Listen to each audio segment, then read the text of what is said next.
अशी महान कीर्ती कमवली म्हणून मला काय म्हणायचं आहे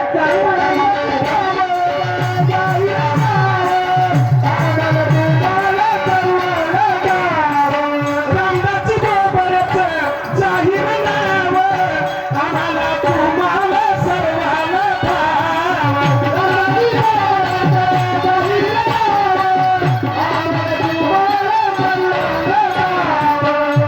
त्या प्रभूचे कसा ध्यास लागला कसा भक्तवान कोणी नाही असं समजा आमच्या गुरुवरी रामदासजी बोबडे आदरला त्या दत्ताचे काही गुण त्या दत्ताचे काही गुण म्हणून आहे या चितभवांची शान म्हणून आहे या चितभवांची शान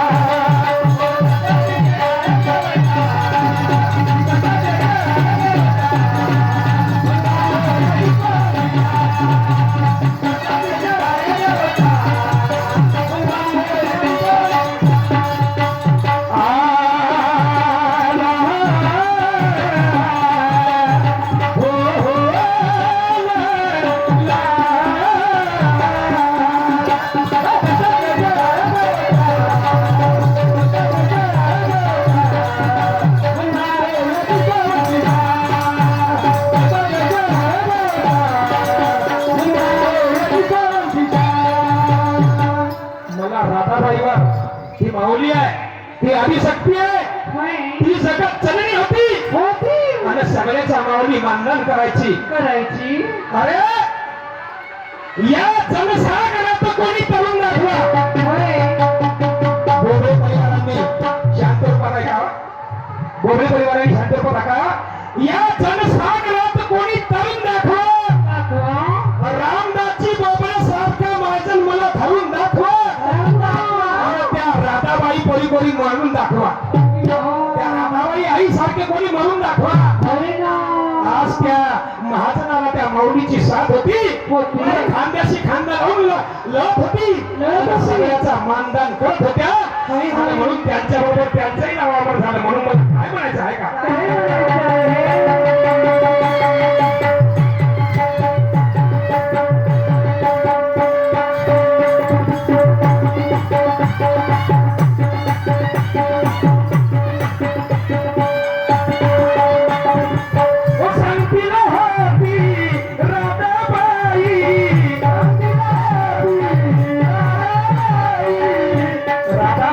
कृष्णाची राधा लागली नाव ठेवलं होतं तिचं राधा राधा सारखं वागणं बोलणं प्रेमळ कोणी गेला तर पाणी देई कप्पा चहा पिऊन जायचं कोणी कोणत्याही असेल गेला बापू जेवण पाहिजे बापू काय धान्य पाहिजे घेऊन जा म्हणून म्हणतो 100 रुपये जरी रोजी असली आपण 5 रुपये माणसाचे दानात गेले पाहिजे या दोघांनी चांगला अभ्यास केला होता दत्तप्रभूचा आणि प्रभूची शिकवण देत होती आणि प्रभूचे गुणगान सर्वांना सांगत होते की अशा पैकी वागावं अशा परी बोलावं आणि म्हणून त्या राधाबाईची वाणी कशी होती आहे का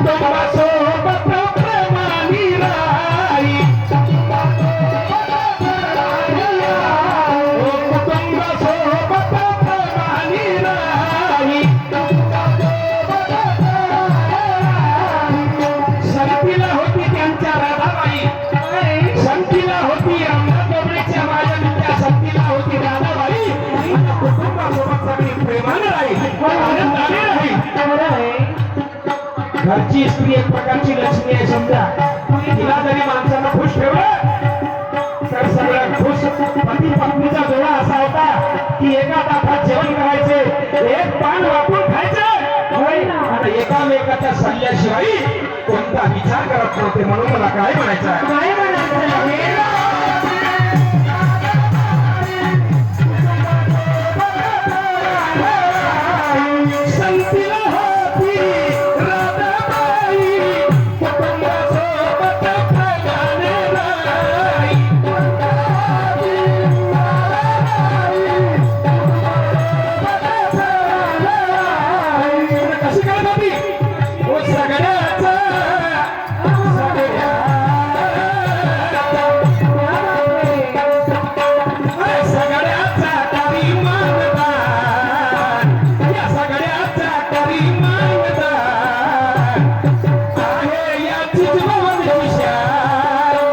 बोलता है या जिजबावरची शान.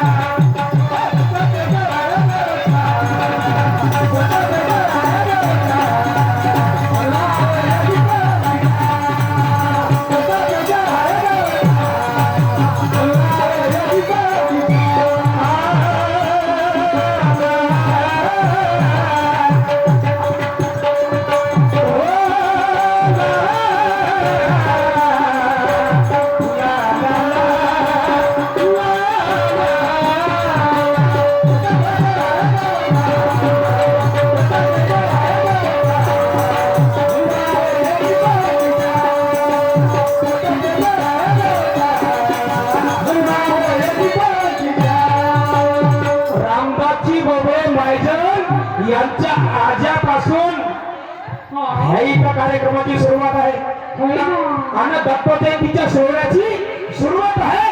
आणि आज गावचे बिचारे लोक गमती पाहायला येतात आणि एवढंच नाही तर कधी प्रसादी घ्यायला येतात, उपहार घ्यायला येतात आणि दत्तप्रभूचे गुणगान गातात आणि सगळ्यासोबत मिळून बिचारे जयंती सोहळा साजरा करतात. आणि म्हणून मला समोर काय म्हणायचं आहे का? काय म्हणायचं?